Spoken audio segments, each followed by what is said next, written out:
Welcome to the MOOC Interactomics course. In continuation with our previous lecture on SPR, today we will talk about another label-free technique, SPR imaging. These label-free techniques rely on the measurement of some inherent properties of the query molecules, and they allow direct real-time biomolecular protein interactions. Surface plasmon resonance is widely used label-free detection platform, but SPR imaging has high throughput potential, and that is why it is emerging as an alternative to SPR. Other than SPR based techniques, there are various other label-free techniques such as biolayer interferometry and nanotechniques based detection systems, which have emerged as strong label-free platforms, and we will learn about these in next lectures.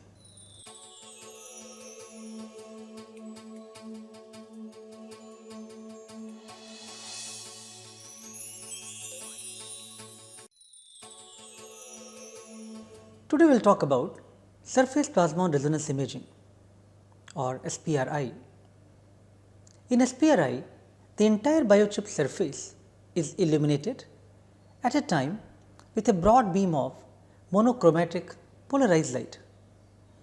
The reflected light is captured from each spot by a CCD camera simultaneously. The CCD camera continuously monitors the changes which are occurring on the surface and provides real-time kinetic data in a high throughput manner. The SPRi technique involves collimated monochromatic beam of light which illuminates the sample assembly at a single incident angle near the SPR angle, and light reflected from the surface is detected with charge coupled device to produce the SPR image. The SPRi fixes on a single incident angle to monitor the reflection intensity for the whole array surface as a function of time. In this slide, a setup of SPR imaging is shown. The configuration illustrates that light from a collimated polychromatic source passes through a polarizer and impinges on prism or gold interface at a specific angle of incidence. As we can see here, there is a gold surface, the prism and the light source. Now, the reflected light passes through the narrow band interference filter and is detected by the CCD camera. Therefore, at a fixed incident angle, the spatial variations in refractive index due to the presence of protein or other molecule adsorbates shifts the local resonant angle, which in turn changes the reflected light intensity. This linear region, as shown in the graph, is directly proportional to the optical angle. This linear region of the SPRi curve quantitatively correlates the changes in reflective light intensity with the amount of material present on the surface. Therefore, in SPR imaging, as the term says, an image is generated. You can see in this slide, the image contrast is shown, and each of these circles shows the spot printed on the surface of the gold chip. Let us now talk about experimental workflow involved in performing an SPRi experiment. The SPRi fixes on a single incidence angle and monitor the reflection intensity for the whole array as a function of time. There are various steps which are involved in performing a SPRi experiment. Let us go through these steps one by one in more detail. Various steps in SPR imaging experiment involve: first, preparation of samples and mounting of slides on the prism; second, loading and priming of the samples; third, assigning the region of interest or ROIs; fourth, determining the operating angle; fifth, initiating the data acquisition; sixth, recording the movie and generating the data file; 6. injecting samples, and then last step, saving and exporting the data. In SPRi, the first most crucial step is the selection of an operating angle. Here, as you can see in the slide, the SPRi device measures the SPR curve and determines the linear region. Now, first of all, one need to scan the whole optics through range of angles and determine the linear range. There are some rough estimates that typically around 30% of reflectivity can be taken as the bottom part, which represents the linear region. Select the optics at this angle for your entire experiment, so that all spots printed on the chip surface can be measured simultaneously. Now, this image shows an SPR image generated by CCD camera, and the software adds some spots on the background surface. This is an image taken from a proteomic processor instrument, an SPR imaging device. Each of the ROIs or region of interest can be defined as a region of interest for measurement. The software generates some spots on the background which are automatically generated. So, surrounding each protein spot, 4 background spots are generated, which can be used for background subtraction for the protein or biomolecule which is printed. The background spots are used to remove the bulk refractive index effects. These are spots of interest, and there are 4 software generated spots. The panel on the top in this slide shows that the protein spots with signal, and the blue one represents the reference spot signal. In the graphs below, you can see the x axis represent time in second and y axis shows percentage reflectivity. The left hand slide graph shows the non-subtracted curve. So, when we subtract the reference spot intensity generated by software from the protein signal, a background subtracted signal image is generated, which is represented in the right hand side graph. The next important step is how to normalize intensity or percentage reflectivity. The left hand side image shows a raw SPR curve, whereas the right hand side image shows a normalized SPR curve. At an angle very far away from the SPR angle, optics position around 0, 100% of the incident light is reflected. Now, the 100% reflectivity can be used to normalize the reflected light intensity, so that all the features have uniform sensitivity. Data processing in SPR imaging involves multiple steps. We have already discussed few considerations for data processing and analysis in the previous lecture when we talked about surface plasmon resonance. Similar concepts can also be applied here. As shown in this slide, the y axis transformation is very important, because you have printed many features on the surface and now you want to align the signals from the same scale. So, y axis transformation become important to fit the data well. In this slide here, the left hand side image shows a raw graph generated as such, whereas the y axis represents response unit RU and x axis represents the time scale in seconds. Now, y axis transformation as represented in the right hand side image shows that all the spots which earlier showed sensogram originating from different data points are now aligned to the same baseline. By using SPR imaging, the kinetics and affinity can be determined. Kinetics represents the rate of reaction, whereas affinity shows the strength of binding. Kd or dissociation constant is represented by Kd divided by K small a, where K small d, Kd is the off rate and K small a, Ka is the on rate. Therefore, kinetics, which represents the rate of biomolecular complex formation, can be evaluated by processing the raw data and further fitting the same into the appropriate models. The SPR imaging combines the advantages of SPR, the kinetic and affinity analysis with high throughput capabilities. It is a reliable, convenient and sensitive technique which offers high throughput label free measurement of biomolecular interactions.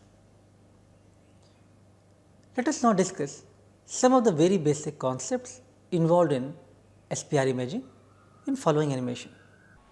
Surface plasmon resonance imaging or SPRi.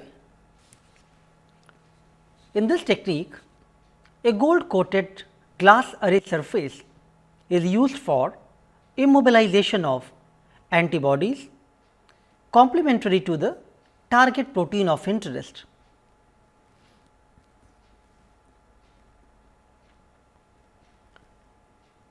A broad beam monochromatic polarized light originating from a suitable light source is used to illuminate the entire biochip surface with the help of mirrors placed at suitable angles that will reflect the light onto the surface. The reflected light from each spot on the array surface is captured by a CCD camera and used to generate the SPRi image. Binding of target antigen with an antibody can be detected in real time due to changes in the intensity of reflected light from every spot on the array surface. Multiple biomolecular interactions can be studied simultaneously in a high throughput manner, and changes occurring on the array surface can provide kinetic data about the interactions. Now, let us talk about few applications of SPR imaging, SPRi. The SPRi has been used for various applications such as protein-protein interactions, DNA-DNA and protein-DNA interactions. It has been widely used for direct multiplexed detection of unlabeled low molecular weight protein biomarkers and protein expression profiling experiments. There are various studies which have demonstrated that SPR imaging can be used for relative and absolute protein expression as well as different types of drug discovery applications.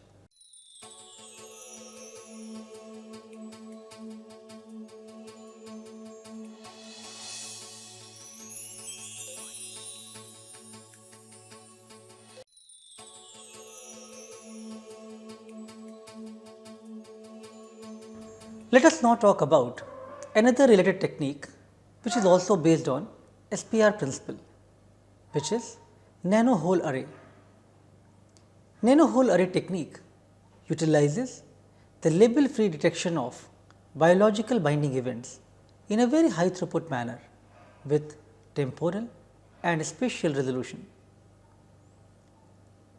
In nano-hole arrays, the surface plasmons are excited on both the sides of the metal surface, resonantly coupled through the sub-wavelength holes, which enhances the light transmission for a specific wavelength.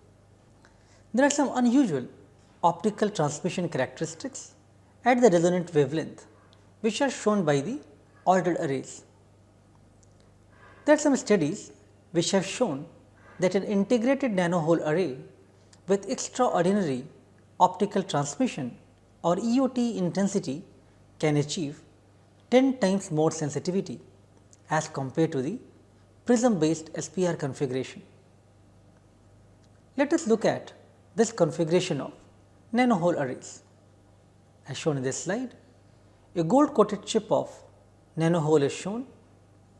One sensing spot of nano-hole array is approximate 150 nanometer, which is diameter of one spot.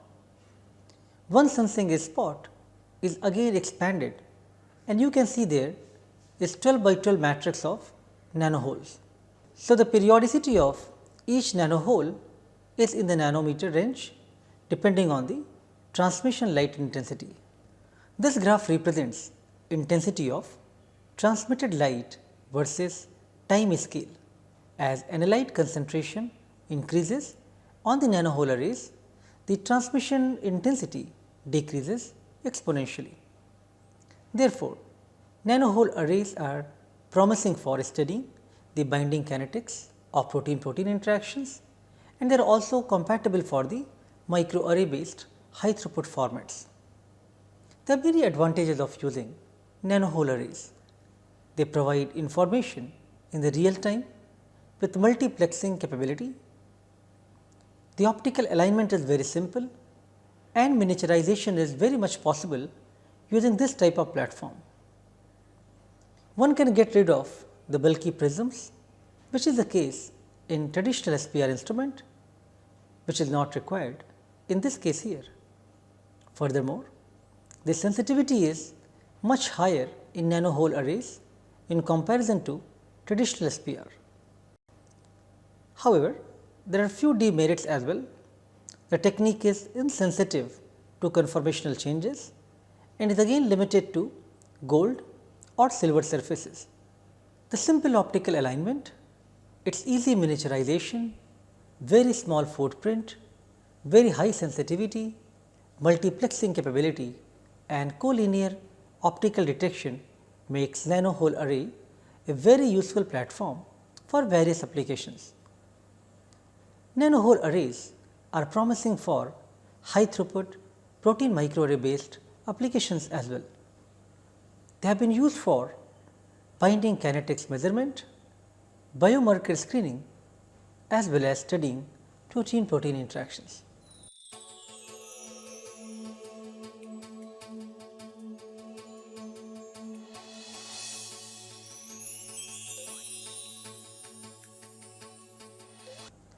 In summary, today we discussed surface plasmon resonance imaging, which allows monitoring many label-free molecular interactions in high throughput manner to provide information on kinetic rates and binding affinities.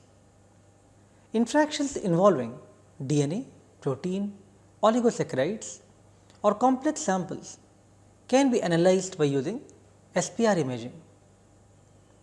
We also briefly reviewed nanohole array based sensor and its unique advantages as sensing elements. We will continue our discussion on label free detection approaches in our next lecture. Thank you.